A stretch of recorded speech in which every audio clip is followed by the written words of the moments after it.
Yang kailapit mo sa akin upang ako'y iyong marinig.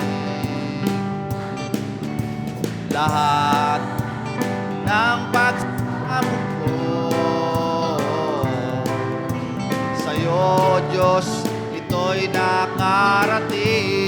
O Kristo, O Kristo, ikaw ay purihin sa awit kong ito. Ikaw ay sambahin at sa bawat oras ng aking buhay pupurihin ko'y ikaw. Pag-ibig mo'y aking naramdaman. Sa'yo, Diyos, ito ay tunay. Ako'y iyong anak na labis mong minahal. Kaya't ang awit ko'y para sa'yo.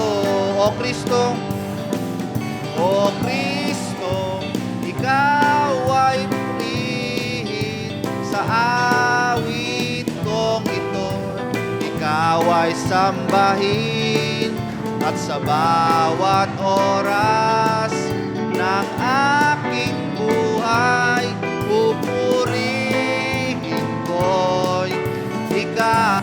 Isa pa, O Kristo, O Kristo, ikaw ay purihin sa awit ko ito. Ikaw ay sambahin at sa bawat oras ng aking buhay pupurihin ko ikaw. Amen. Hallelujah. Minsan pa, mawit na tayo sa awitin. Fill my way with love. Amen. Alam natin na nararamdaman natin ang pagmamahal ng ating Panginoon para sa atin. Hallelujah.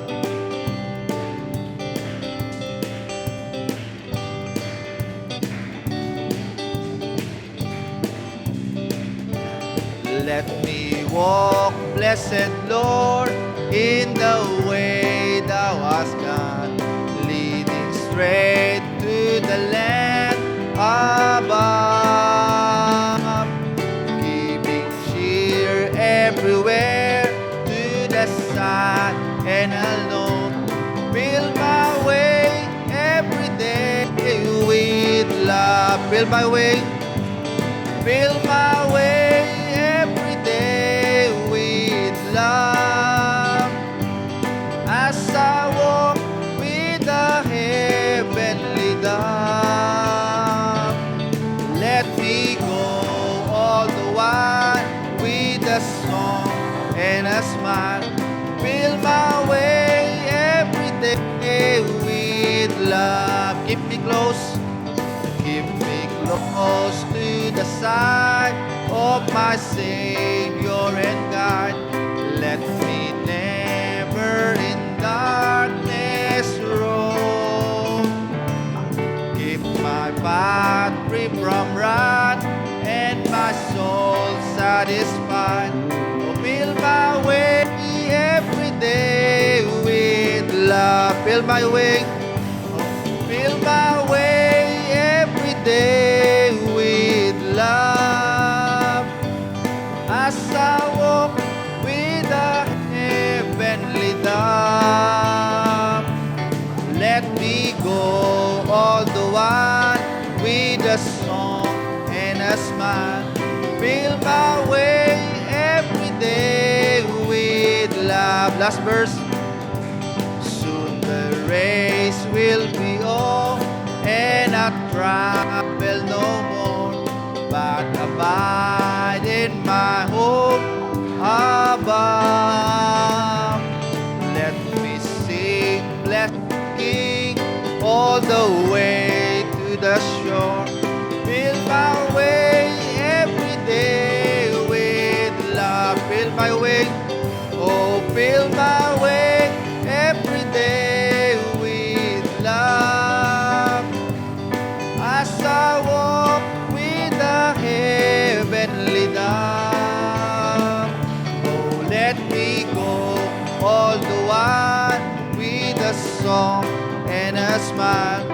Fill my way every day with love.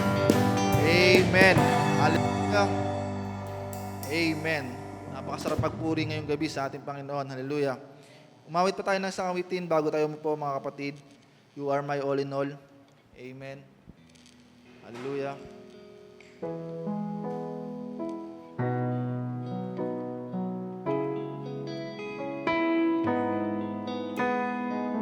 Amen. Alam natin si Lord ang ating kalakasan mga kapatid. Hallelujah.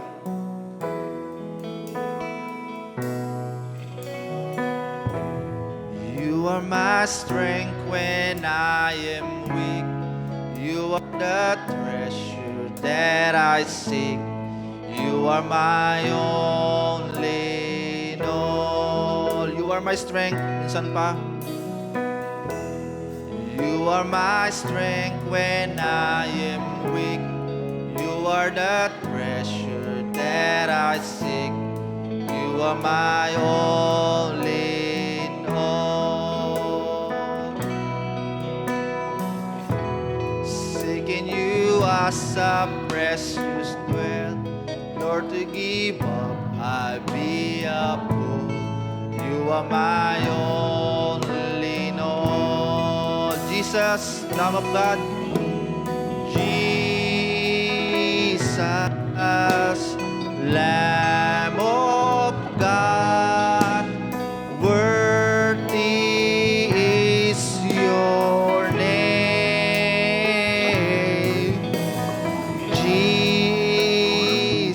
Jesus, Lamb of God, worthy is your name. Second verse. Taking my sin, my cross, my shame, rising again, I bless your name. You are my all in all. When I fall down, you pick me up. When I am dry, you fill my cup. You are my all in all. Jesus, Lamb of God, hallelujah. Jesus, Lamb of God, worthy is your name. Jesus, Lamb of God, worthy is your name. Minsan pa, Jesus, hallelujah. Oh, Jesus, Lamb of God, worthy is your name.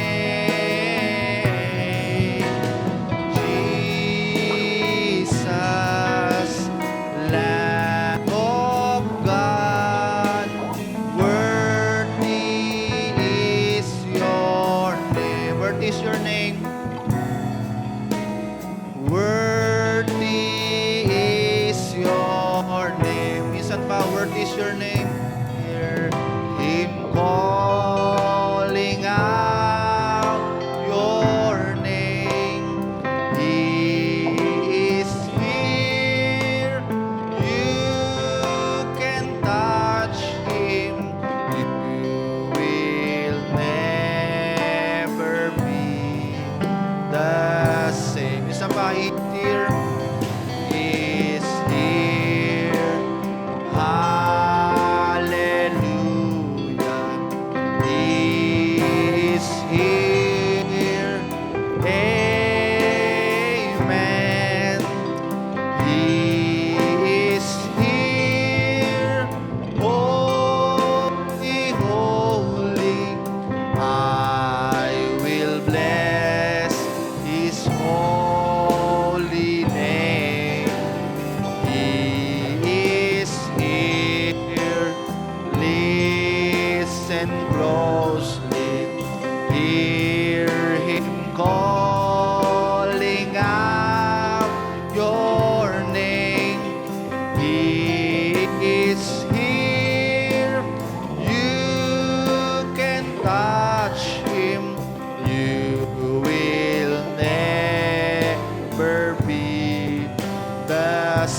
minsan pa, tinatawagan ko si Brother Alfred. God bless you, Brother Alfred. Hallelujah.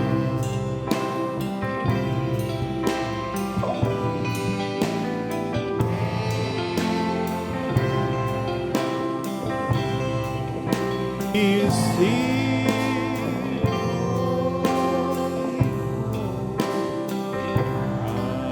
will His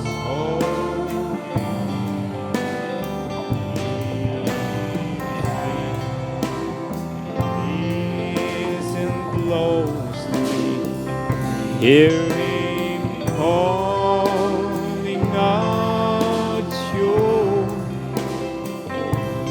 He's here, you can touch, you will never be the same.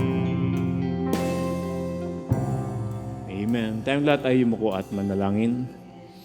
O dakila namin Diyos na siyang makapangyarihan sa lahat. Panginoon, kami po ay muling nagpapasalamat sa patuloy na pag-iingat mo sa bawat sa amin.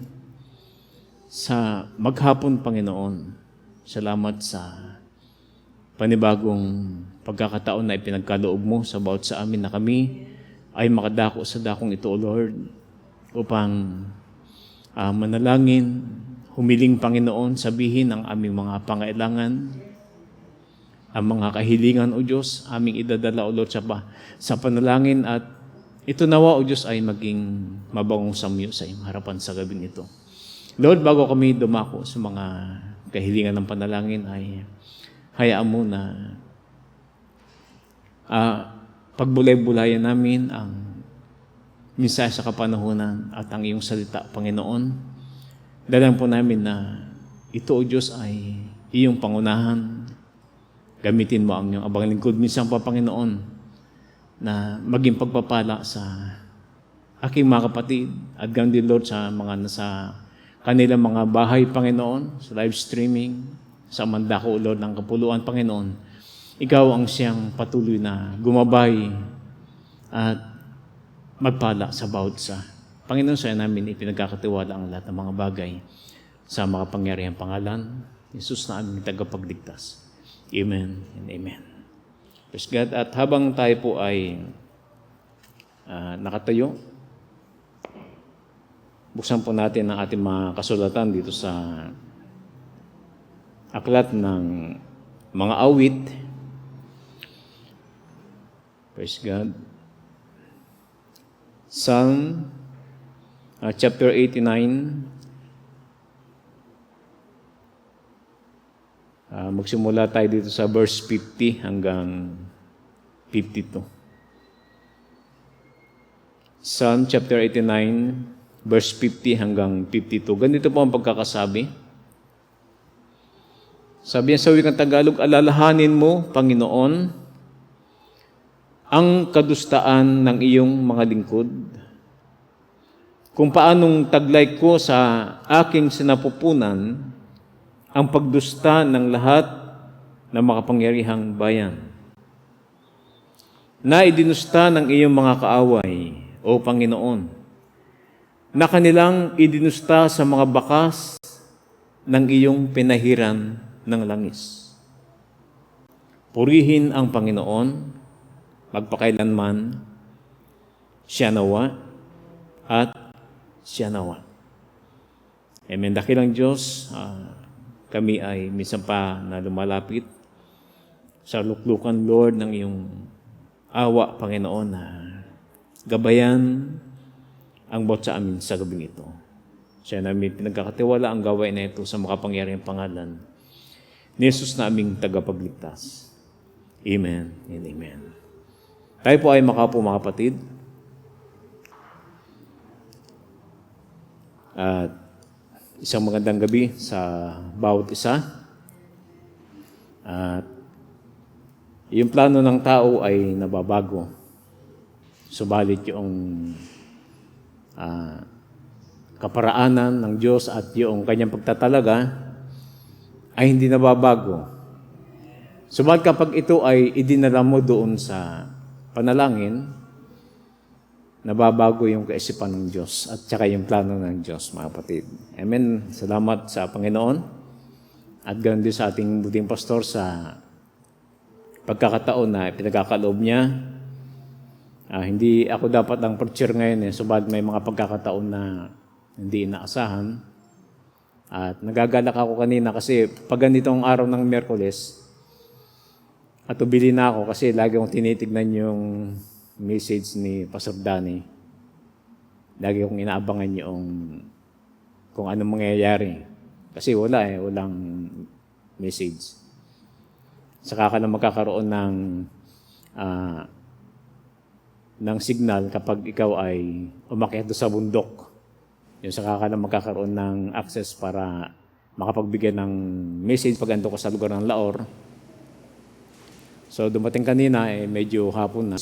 Sabi niya, pakisabi kay Brother Bong na siya yung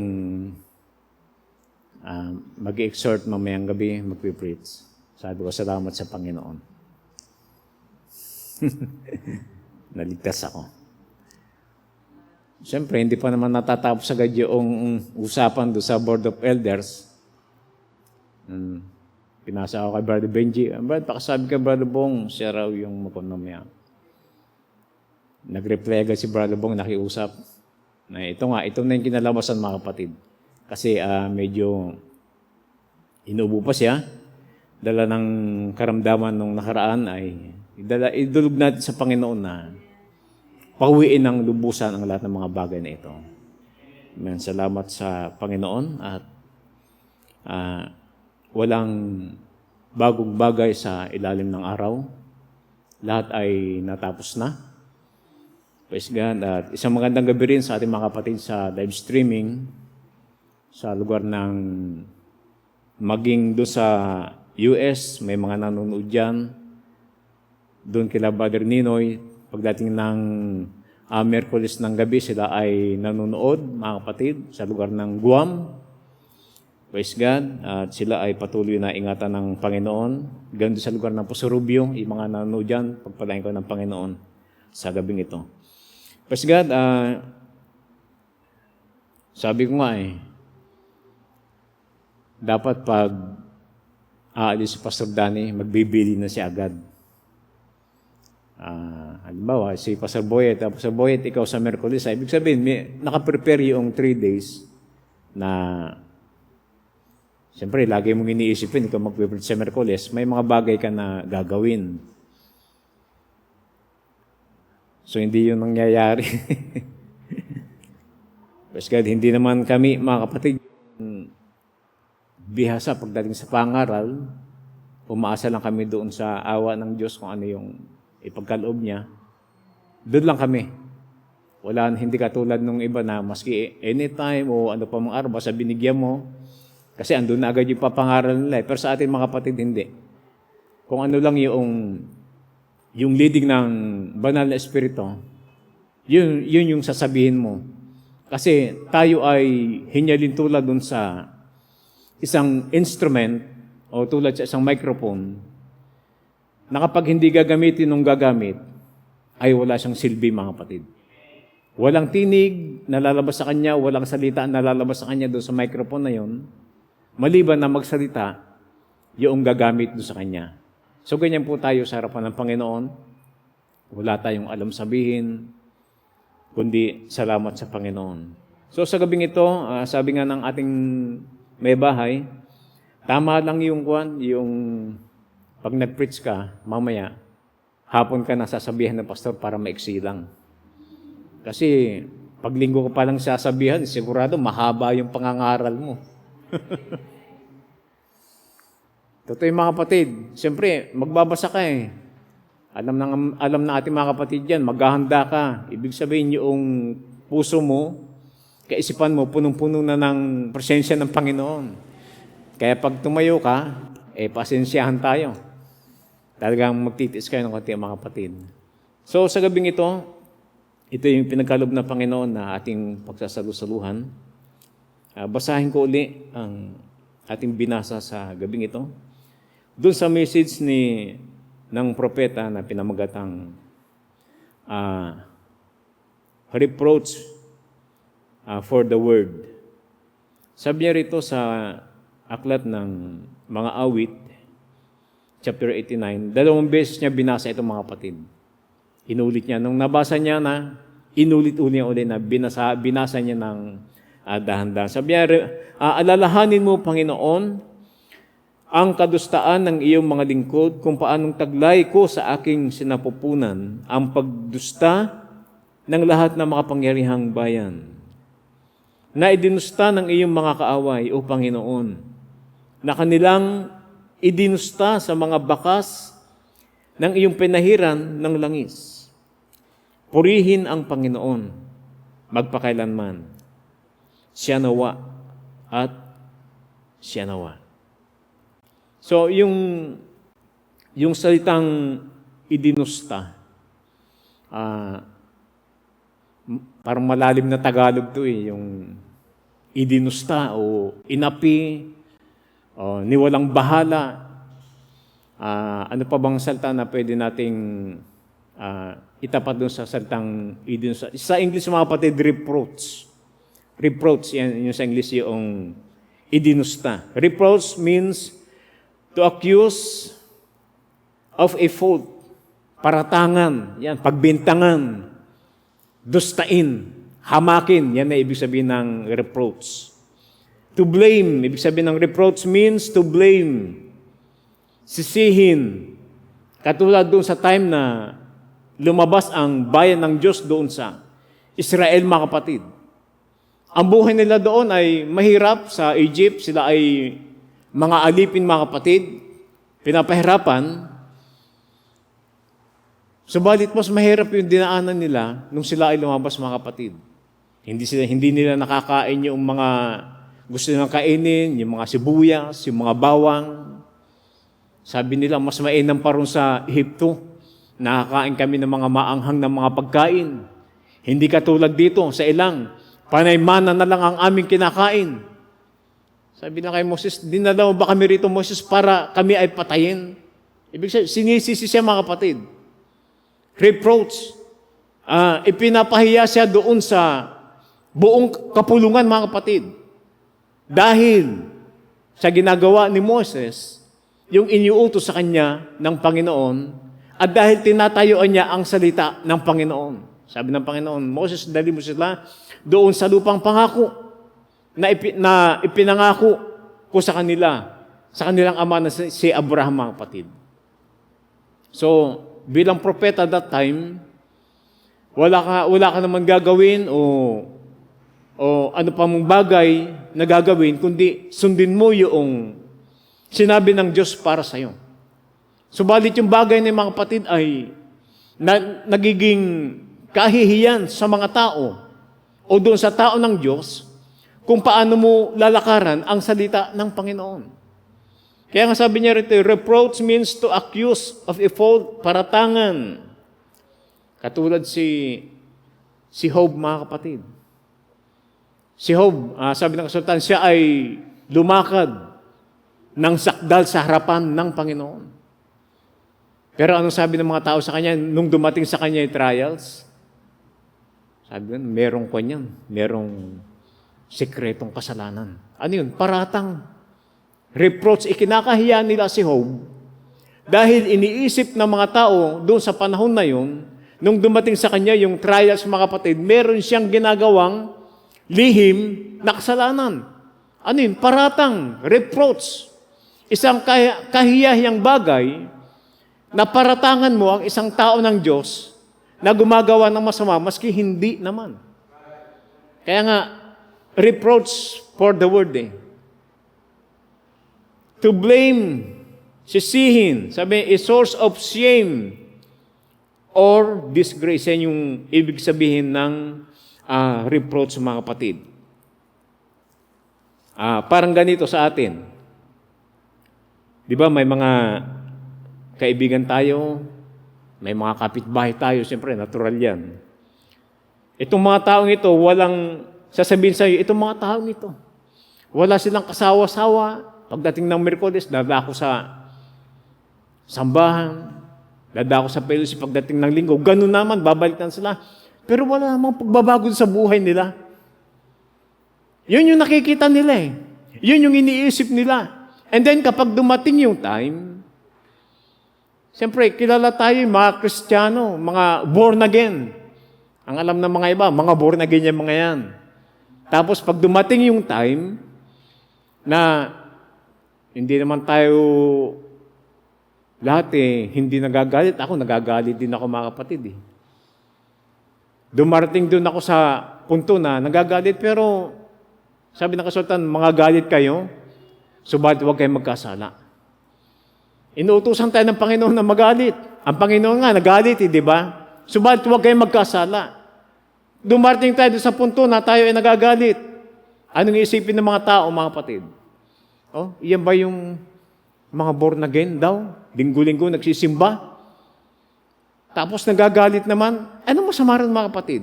So iniisip nila, ang isang born again o isang Kristiyano, hindi na nagagalit.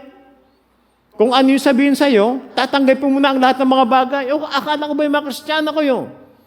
Linggo-linggo kayo nasa simbahan. Merkulis nasa fellowship kayo. Tapos ganyan mga ugali, nagagalit din kayo. Di ba? Parang yung mga bagay ng mga kapatid, kasi lahat tayo nakakaranas sa mga ganyan eh. Di ba? Experience. Dumating yung time na nagagalit din ako doon sa mga bagay na hindi maganda. Pero yung balik nun mga kapatid, nagiging kahiya-hiya tayo doon sa ibang tao dahil sa Panginoon. Amen? Ang akala nila, ganun na, ibig sabihin, kapag ang isang manampalataya, naging born again, hindi na ito nagagalit. Parang pag kumil siya, parang hindi na makabasag pinggan. Hindi ganun, mga kapatid. Praise God. Tinitignan tayo ng ating mga kaibigan, ng ating mga kapitbahay, ng mga tao. Sinasabi nila, kawawa naman ang mga taong ito. Diba? Yan yung kwan eh. Sabi nung kaibigan ko minsan, pare ko, diyan ba sa simbahan nyo, wala man lang bang Pasko dyan? Wala man lang bang mga inom-inom ng beer, gano'n? Sabi ko, wala eh. Hindi pwede ka ako sa amin yung mga ganyang bagay. So iniisip nila mga kapatid, na tayo ay lumalagay doon sa kawawang mga tao. Parang walang mga pag-asa, walang mga happenings, pagdating ng Pasko, hindi man lang nakakaroon ng mga katulad ng mga ginagawa ng sanglibutan. Parang iba yung nagiging kalalagayan natin. Praise God, pag tayo ay nakikisalamuha sa ganun, parang tayo yung lumalagay doon sa tayo yung mga napapahiya, mga kapatid. Subalit yung mga bagay na yung mga kapatid, ito ay nagagawa natin dahil meron tayong mensaheng pinanghawakan sa huling panahon. So tignan niyo mga kapatid. Nakakita na ba kayo ng hamog? Di ba yung hamog? Makikita mo yung pagdating ng maga. Dahil na pag malamig yung panahon, nakikita mo yan. Andiyan lang yan. Nakapaibabaw doon sa mga dahon ng mga halaman, andiyan lang yan. Pag titignan mo siya at papalawakin mo ng bahagya yung iyong kaisipan, parang walang silbi yung hamog, mga kapatid. Parang andyan lang siya. Kawawa. Parang wala siyang pupuntahan. Titignan mo siya, andyan siya, nakapatong lang doon sa isang dahon. Parang walang pagbabago. Naging manampalataya siya, parang hindi nagbabago, yun pa rin ang ugali niya. Yun ang nakikita ng ibang tao. Siyempre, pagdating na kapag sumikat yung araw, mga kapatid, pag inabot yung hamog na ando sa dahon, hindi mo namamalayan, unti-unti na siyang nawawala. Ganyan isang manampalataya, mga kapatid. Kapag dumating yung araw o yung anak, yung son, hindi mo namamalayan, hindi natin namamalayan, na andun na pala tayo sa panahon ng pag-agaw. So, ang tingin ng tao, mga kapatid, walang pagbabago sa atin. Di ba? Ganun din yan eh. Ganun din yan. Yun ang iniisip nila, ganun din. Tambakan tayo ng paninisi, na kung ano-anong mga bagay. Subalit, sinabi ng, tingnan natin doon sa, basahin natin sandali mga kapatid doon sa aklat ng Ecclesiastes, chapter 3. Kasi doon sa lahat ng panahon mga kapatid, sa lahat ng bagay, merong panahon. Sabi nga nun, basahin ko muna itong message ni Prophet dito sa paragraph 77. Sa message niya, The Reproach for the Cause of the Word. Sabi niya, God has a time and a reason for that time to fulfill all His words. God knows just exactly what He's going to do. We just have to receive it as He give it to us. But He knows and there's nothing going to go wrong with that. He has planned to do. Wala rin mali, mga kapatid. Sa mga bagay na nangyayari, walang mali. Lahat nakaplano yan, mga kapatid. Ang nag-iisip lang ng mali, yung tao. So ngayon, sabi niya rito, He has planned to do. It's all has to come about.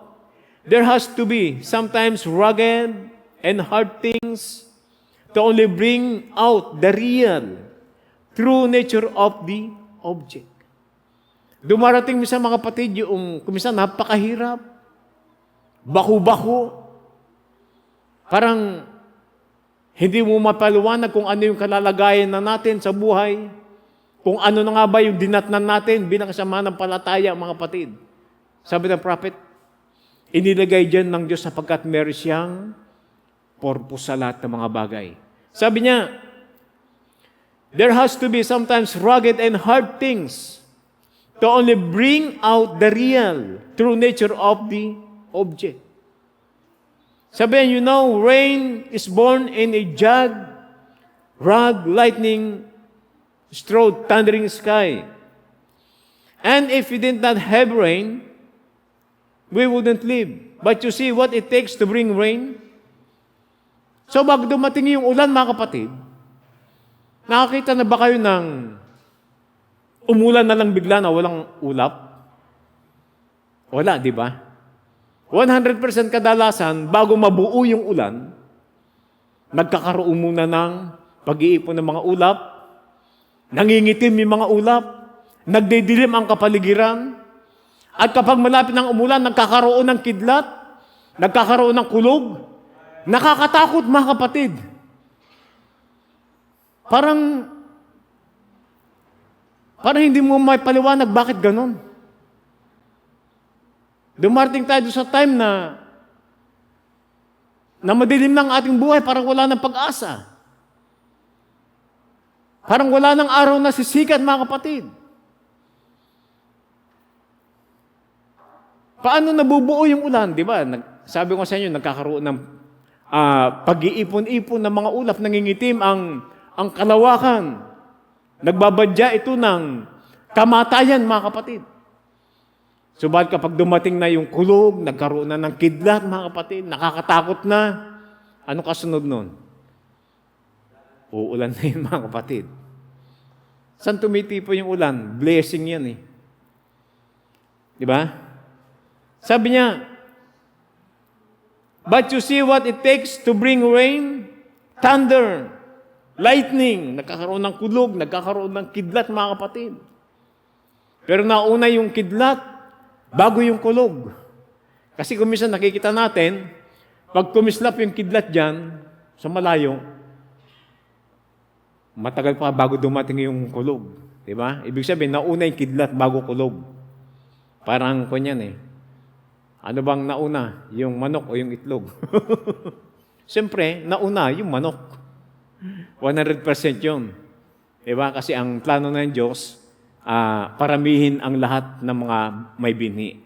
So ngayon sabi niya, and out of there comes rain. Pagkatapos ng mga kulog ng kidlat, akala mo galit na galit ang kalawakan mga kapatid, ang langit. Subalit pagkatapos ng mga bagay na yun, sabing ganon, and out of there comes rain. And seed, sabing ganon, must die. Yung binhi, kapag itinanim mo yung buto mga kapatid, hindi maganda yung kanyang pinupuntahan, nabubulok siya. Tinatabunan ng lupa, dumarating sa doon sa panahon na wala na siyang makita. Madilim mga kapatid. Subalit, ang mga bagay na ito, sabi nga nun, a seed must die, rot, corrupt, smell, and go back to the dust of the earth in order to bring forth new life. Yan yung plano ng Diyos mga kapatid. Kung minsan hindi ka siya maintindihan ng tao. Diba? Kung minsan, yung iba mananampalataya, naninisi. Kasi si ganon, kasi si ganito. Kaya hindi kami makapagpatuloy kasi ginawa niya ito. Hindi ganon mga kapatid. Dito sa aklat ng Ecclesiastes, chapter 3, tingnan natin mga kapatid.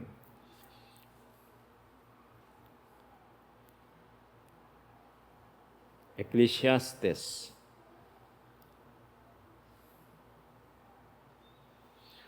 Sabi niya, sa verse 1, sa bawat bagay ay may kapanahunan at panahon sa bawat panukala sa silong ng langit. Sabi ng prophet, God has a time and a reason for that time. Merong panahon mga kapatid na tayo ay maalwan ng buhay, di ba? May panahon na tayo ay may sakit. May panahon na tayo ay masaya. Iniligay ng Diyos, sabing gano'n, sa lahat ng mga bagay na yun ay merong purpose ang Diyos sa buhay ng bawat tao. Sabi niya, panahon ng kapanganakan, panahon ng kamatayan, panahon ng pagtatanim, at panahon ng pagbunot ng itinanim. Hindi sabay-sabay na nangyayari ang lahat ng mga bagay, mga kapatid. Kapag nagkaroon ng tag-ulan, yun yung panahon ng pagtatanim. O, di ba? Kasi hindi ka naman pwedeng umani, hindi ka pwedeng dumating doon sa time ng pag-aani kung hindi mo na nagkaroon ng time ng pagtatanim. So, kailangan mauna muna yung pagtatanim, and then pagtapos nun, merong darating ng time ng pag-aani. Now, sabi niya rito, panahon ng kamatayan, panahon ng pagtatanim, at panahon ng pagbunot ng itinanim. Panahon ng pagpatay, at panahon ng pagpapagading. Kaya yung kagalingan, may panahon yan, mga kapatid. Kapag ikaw ay may karamdaman, sa gabing ito, nanalangin ka sa Panginoon, at hindi ka pa rin gumaling, merong purpose ang Diyos sa'yo. Huwag kang magtatampo. Huwag mong sisihin ang Diyos, Lord, sinabi mo, Panginoon, na sa pamagitan ng iyong mga latay, ang karamdaman ay nagsigaling. Nanalangin ako, hindi pa rin ako gumaling. Sabi ng Panginoon, merong panahon ng pagpapagaling. Huwag mo madalain ng Diyos. In His time, He makes all things beautiful. Sa lahat ng oras, mga kapatid, ginagawa niyang mainam ang lahat ng mga bagay doon sa tamang oras. Alam niyo ba, mga kapatid, kapag pinitas mo ang isang prutas na hindi taga sa panahon, o yung mura-mura pa siya, tapos papahinugin mo, anong magiging lasa niya? Anong tawag doon? Hinog sa pilit. Kasi hindi pa siya panahon para anihin. Ganon din isang palay, kapag hindi pa panahon na anihin, kapag ibinilad mo sa mga kapatid, ang magiging butil niya, ninipis siya. Manipis, hindi siya busog. Kasi hindi pa panahon para siya ay iyong anihin. Doon sa time ng prophet, mga kapatid, meron siyang mga tao na ipinapanalangin. Pero hindi gumagaling. Bakit? Hindi pa panahon para siya ay gumaling. Nasabi niya, a time to kill. Sa panahon ng pagpatay, panahon ng pagpapagaling, panahon ng pag-iba at panahon ng pagtatayo, panahon ng pagtawa, panahon ng pag-iyak, panahon ng pagtangis, lahat ng mga bagay, mga kapatid, ay merong panahon. Praise God. Panahon ng paghanap, panahon ng pagkawala, panahon ng pag-iingat, panahon ng pagtatapon. panahon ng pagpunit, panahon ng pananahi. Ibig sabihin mga kapatid, ang kapitulo, ang aklat na ito ng Ecclesiastes ay tumutugma dito sa sinabi ng propeta na sabi, God has a time and reason for that time. So all things work together for good, mga kapatid. Lahat ng mga bagay nangyayari, bakit? Merong purpose ang Diyos. So nakikita natin, ngayon pag naunawaan natin mga kapatid ng mga bagay na ito, hindi tayo maninisi ng tao. Hindi tayo magtuturo, Moses, bakit dinala mo kami rito? Sinabi mo na kami ay dadali mo doon sa lupain na binubukalan ng pulot at gatas. Bakit andito wala kami makain? Ibig sabihin, sinisisi nila mga kapatid. Yung tao ng Diyos. Amen?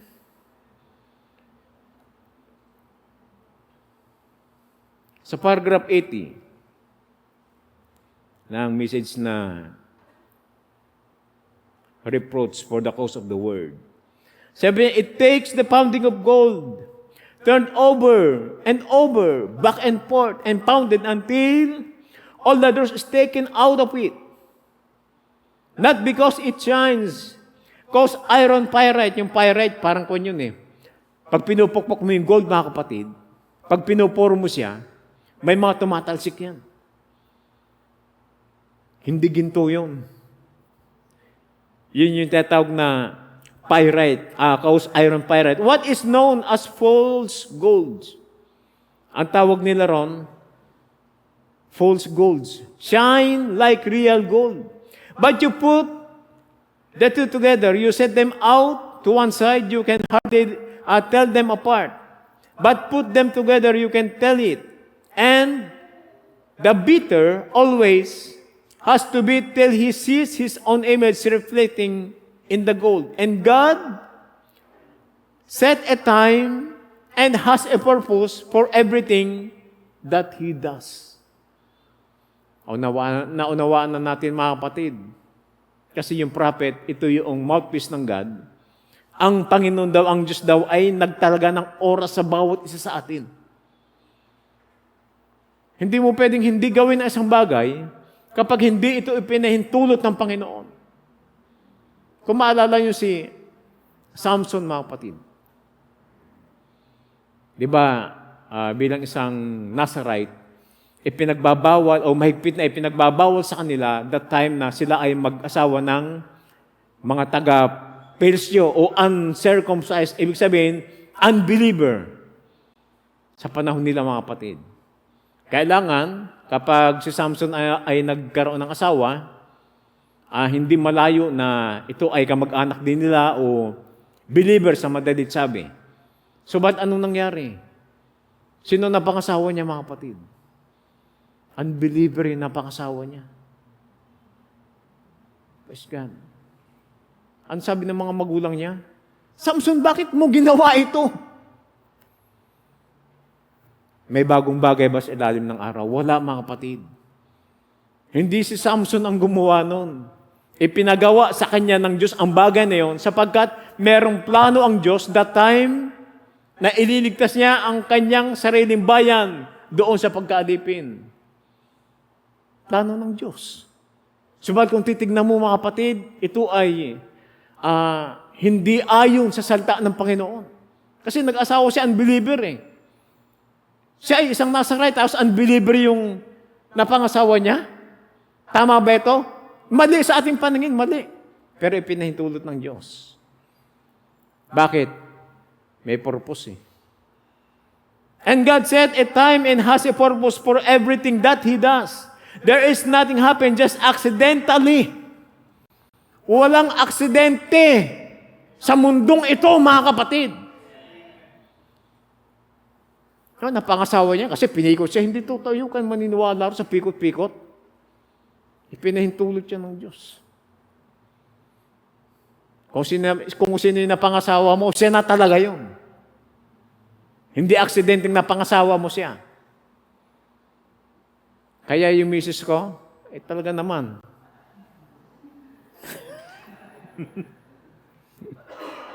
Amen.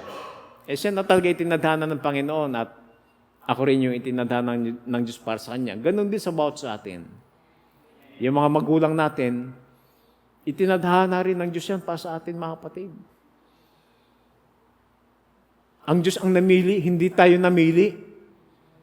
Yes, God. Kung ako papipiliin ng Diyos, di ginawa ko na sanang tatay si Ferdinand Marcos. Di ba? Pero hindi ganon. Ang Diyos nagtatalaga ng lahat ng mga bagay. Lahat ng mga pangyayari. Lahat ng mga bagay na iniisip natin na aksidente, pero walang aksidente, mga kapatid. Sabi niya, there is nothing happens just accidentally to those who love the Lord and are called according to His calling. See, we are predestinated. Pag sinabi mo predestinated, itinalaga ka na. Bago pa ang lahat ng mga bagay. So kung itinalaga tayo bilang anak ng Diyos at tagapagmana ng walang hanggang kayamanan, mga kapatid, at bilang isang anak ng hari, ang kilos mo, mga kapatid, ay kilos ng isang hari din. Hindi kilos ng isang alipin. Praise God. We are predestinated and everything works just right for that because He cannot lie. And He said that was so that everything has its time. Malungkot ka ngayon? Hindi ka lagi malungkot, mga kapatid. Baka bukas masaya ka na. Mahirap ka ngayon? Hindi ka lagi mahirap. Wala kang trabaho ngayon? Hindi ka laging walang trabaho. Ang Panginoon magpo-provide sa iyo. Kaya nga lang merong panahon na ibinigay sa atin ng Panginoon. Huwag mong aapurahin kasi. Kasi nagkakaroon ng, alam niyo ba, aksidente. Sabi ko nga sa anak, ang aksidente sa pagmumotor, yung laging nagmamadali ka, nag-aapura ka doon sa pupuntahan mo. Doon nakukuha yung mga disgrasya sa kalsada, mga kapatid. Kamamadali. Hindi pa naman kasi panahon, tira ng tira. Diba? Mahirap eh. Now, sabi niya, and God is behind every move. Ang Diyos, mga kapatid, andun siya sa lahat ng pagkilos, masama at mabuti. Kasi tapos na eh. Ang Diyos natin, mga kapatid, siya yung dakilang director. Siya yung author, mga kapatid, ng lahat ng mga bagay na ito, mga kapatid. Tingnan nyo nga, mga kapatid, nung namatay si Lazaro, bakit nung pinuntahan ng Panginoon, bakit bulok na? Pwede naman yung puntahan that time na may sakit pa lang si Lazaro sana, pwede naman yung puntahan niya. Bakit nagkaganon? Ba't mas marunong pa tayo sa Diyos? Ang tao, mas marunong pa sila sa Diyos. Dapat, sabi niya, Panginoon. Dapat kung andito ka, sabi ni Mary, kung andito ka, Panginoon, hindi sana namatay yung kapatid ko. Sinisisi na nila ang Panginoon. Subalit, merong panahon na ibinigay ang Diyos sa lahat ng mga bagay. Nung dumating ang telegrama sa ating Panginoon, that time sa panahon nila Lazaro, hindi pa lapit eh. Layo pa siyang lumayo para mag-ebanghelyo. Bakit anong purpose? Para lalo siyang makilala na siya ang dakilang Diyos, mga kapatid. Para may pakilala niya na mayroong pagkabuhay na maguli, mga kapatid. Na kayang-kayang bigyan ng buhay ang tao na ito ay namatay na. So, nangyari ang mga bagay na ito, mga kapatid, kung titignan mo, parang sasabihin natin na hindi tama. Pero sabi nga ng prophet, merong oras sa lahat ng mga bagay. Diba? Those things are put upon us, trials and wanderings. It's testing to see how we will react on an action. Paano ba tayo mag-react doon sa mga dumarating na mga bagay sa ating buhay? Paano? Doon sa panahon ng kawalan, paano tayo mag-react? May sinisisi ba tayo? O kung sino-sino mga tao ang nilalapitan natin, gumagawa tayo ng sarili nating kaparaanan, hindi natin hintayin yung panahon na ipinagkaloob sa atin ng Panginoon. Ang sabi ng Panginoon, seek ye first the kingdom of God and His righteousness, and all of these things shall be added unto you in His time. Basta gawin mo lang yung kalooban ng Panginoon. Ang Diyos ang bahala sa'yo, huwag kang mamroblema. Di ba? Ano kailangan mo sa gabing ito? Yung mga apo mo, gustong mabago, yung mga mahal mo sa buhay, yung mga anak natin. Matagal na tayo nananalangin. Ako matagal na rin ako nananalangin, mga kapatid. Hindi lang kayo maraming pangailangan. Hindi lang kayo ang may nararamdaman.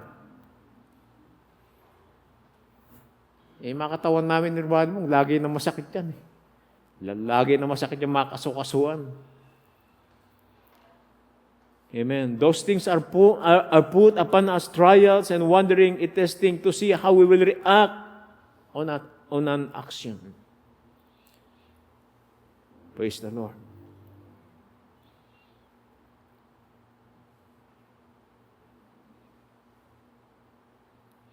Sabi niya, si Noah, mga kapatid, dumanas ng pagtuligsayan eh. Dito sa paragraph 101 ng kanyang message, sabi niya, when Noah, on the reproach of the word that God spoke him, Noah, there was a reproach. Noah lived in a scientific age. Doon sa panahon ni Noah, mga kapatid, hindi mga nakabahag yung mga tao doon. Kung iniisip natin, doon sa panahon na yon, mga nakabahagang mga tao, o sila ay namumuhay para doon sa mga, parang sa Stone Age na kanilang mga gamit ay mga bato na mga palakon. Hindi. Sabi ng prophet doon sa panahon ni Noah, nahigitan yung panahon natin ngayon doon sa panahon nila. Di ba naka-imbento sila ng pyramid? Ngayon, paano mong gagawin yung pyramid ngayon mga kapatid? Anong higanteng mechanism ang pwede mong ipangbuhat doon sa napakalalaking mga bato para ikamada ng ganun ka-fit sa bawat isa na sabi nila ay hindi magkakasya yung mga blade para ilagay mo doon sa pagitan ng mga bato. So doon sa panahon ng mga kapatid, masyadong mataas ang kalidad ng kanilang karunungan. Kung yung karunungan natin ngayon, mga kapatid, ito yung karunungan natin ngayon, yung inabot ng siyensya sa kanila, mga kapatid. Ito. Sabi ng prophet, higit na doon sa panahon ay naka-imbento sila ng mga pangbalsamo that time na hindi talaga nabubulok yung katawan ng tao. Ngayon 4 na araw lang, iba na yung amoy ng tao. Pag sinasaksakan nila ng pang-imbalsamo, mga kapatid, maasim na yung amoy. Doon, libu-libong taon, daan-daang taon, hindi naaagnas yung katawan, yung laman ng tao. Ibig sabihin, gaano kalayo yung karunungan nila that time. Subalit, ano ang inabot ni Noah that time? Katakot-takot, nakahihiyan ang inabot niya, mga kapatid, dahil tinayuan niya ang salita ng Diyos sa panahon na yun. Sabi niya, when Noah, on the reproach of the word that God spoke to him, Noah, there was a reproach. Noah lived in a scientific age where there was a scientific achievement that they were able to manufacture that were beyond anything that were manufactured today. They were brighter, more intelligent. Yung karunungan ng tao ngayon, hindi uubra doon sa panahon na yun, mga kapatid. Sobra silang matatalino doon sa panahon na yun. Their science was far advanced to ours. And just remember, he had to stand the reproach of the word that he preached. Anong preach niya? Magsipasok kayo sa daong, mga kapatid, sapagat ang Diyos ay magpapadala ng tubig at babahain ang mundo ito sa pamagitan ng ulan. Nakakahiyang pangangaral, mga kapatid. Pinagtatawanan siya ng mga tao sapagkat 100% iniisip ng mga tao doon sa panahon na yun na si Noah ay isang taong sinungaling.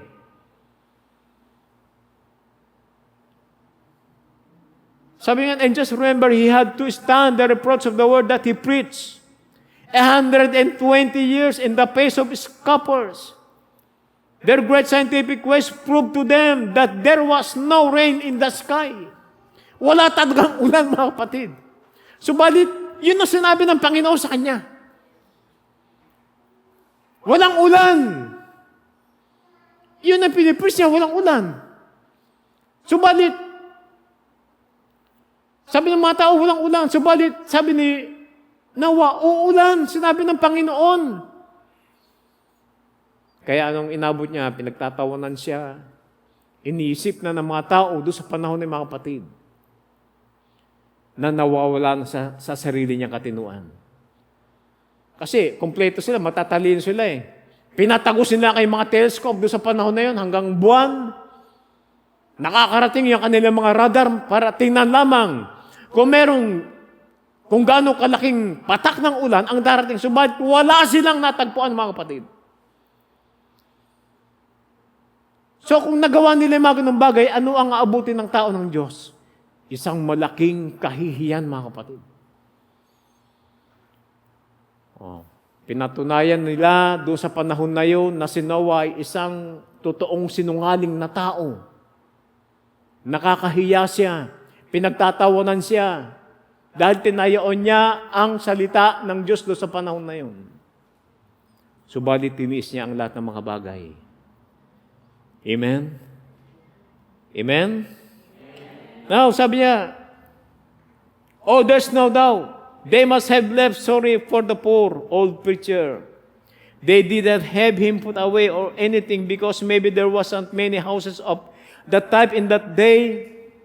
He was harmless. He was going to hurt nobody. So they just let him alone. Go ahead, old fanatic up there on the side of that hill. Building a ship way out here where there's no water. Oh, well, for old fellow, and saying, where are you going to get your water? You float your boat, Noah. Noah, gumagawa ka ng isang malaking bangka dyan. Saan ka kukuha ng tubig para palutangin yung bangka mo, Noah? Di ba, sana kung doon mo Noah ginawa sa tabi ng dagat, medyo maniniwala pa kami na kapag tumaas yung tubig ng dagat, ay lulutang yung bangka mo. Subalit sabi ng prophet, ang daong na yun ay ginawa doon sa ikapitong bundok, mga kapatid. Lalo nang walang maniniwala. Kasi walang ulan, tapos doon pa niya din sa bundok. Paano kung lulutang yun? Sabi ng mga tao, Noah, yung ginagawa mong daong na yan matatapos na. Pero saan ka kukuha ng tubig para palutangin yung daong mo? Ang sabi ni Noah, it's coming down out of the skies. Sabi niya, bababa ito mula sa langit. Praise God. None says we can shoot the moon and the stars. Sabi, we'd rather. Whatever they had, there is no rain up there. Wala talaga, mga kapatid. But he said, God said He was going to put some up there. How is He going to do it? Paano gagawin ng Diyos yun? Sabi ni Noah, problema ng Diyos yun. Basta yung sinabi niya, uulan. Kung paano, hindi ko alam. So, di ba? Sabi ng prophet, it's just about the same now. Where is the fire coming from? Itong panahon nito, mga kapatid. Sabi ng kasultan, pupugnawin ng Diyos ng matinding init ang mundong ito. At papaulunin niya ng apoy ang mundong ito. Mga kapatid, naniniwala na sila. Yung mga scientists ngayon, naniniwala sila na mangyayari ang sinabi ng kasulatan. Bakit? Sila na mismo ang nagsasabi na ang kalangitan, mga kapatid, ang mundong ito, ang karagatan, punong-puno ito ng mga ng bomba atomika. Kaya yung sinasabi ng kasulatan na ang mundong ito ay pupugnawin ng isang matinding init, ito ay mangyayari, mga kapatid. Subat nasa na yung daong na ginawa ni Noah? Para sana tayo ay sumakay doon. Nasa na yung daong paano? Anong way ng kaligtasan, mga kapatid?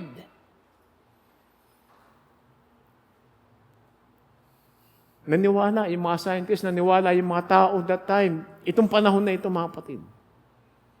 Andiyan na lahat ng mga tanda, di ba? Lahat ng tanda, ipinagkaloob. Mismo mga siyensya ang nagpapatunay na naglalagay pa sila ng panahon sa ganitong taon ay mangyayari na may babagsak na isang malaking asteroid o kung ano-ano pa mga bagay nakikita nila mga mangyayari, mga kapatid. Subat hindi nila alam yung way ng pagtakas, mga kapatid.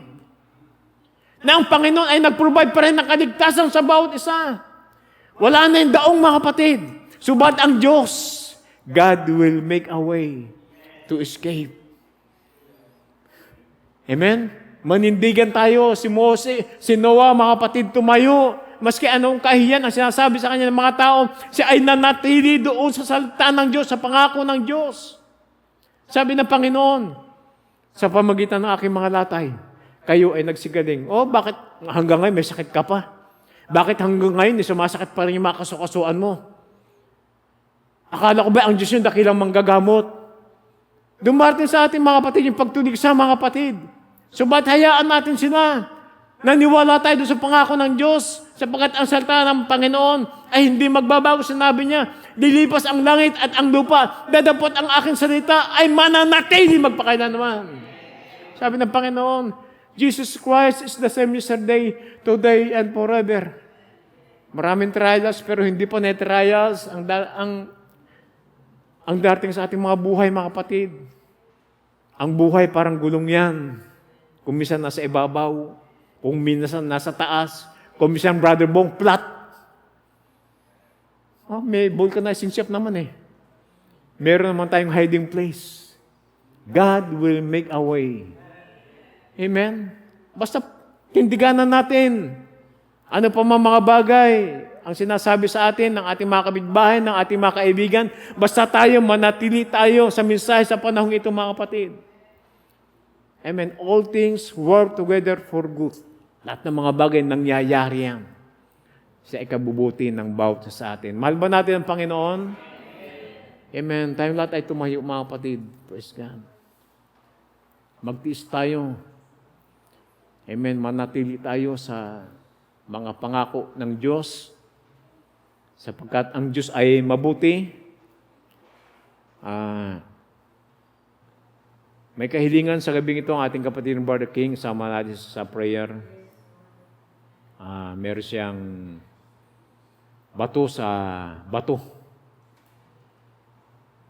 Sabi ni Barbanham, devils means tormentor.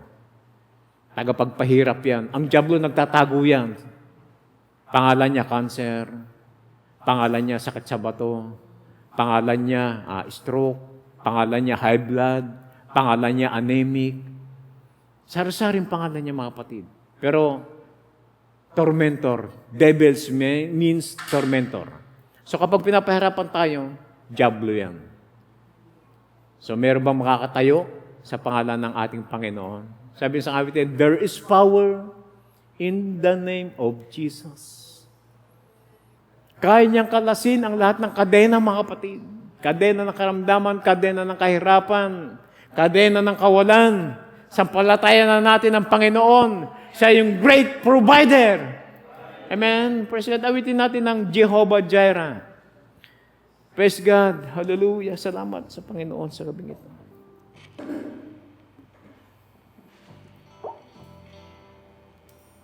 Amen.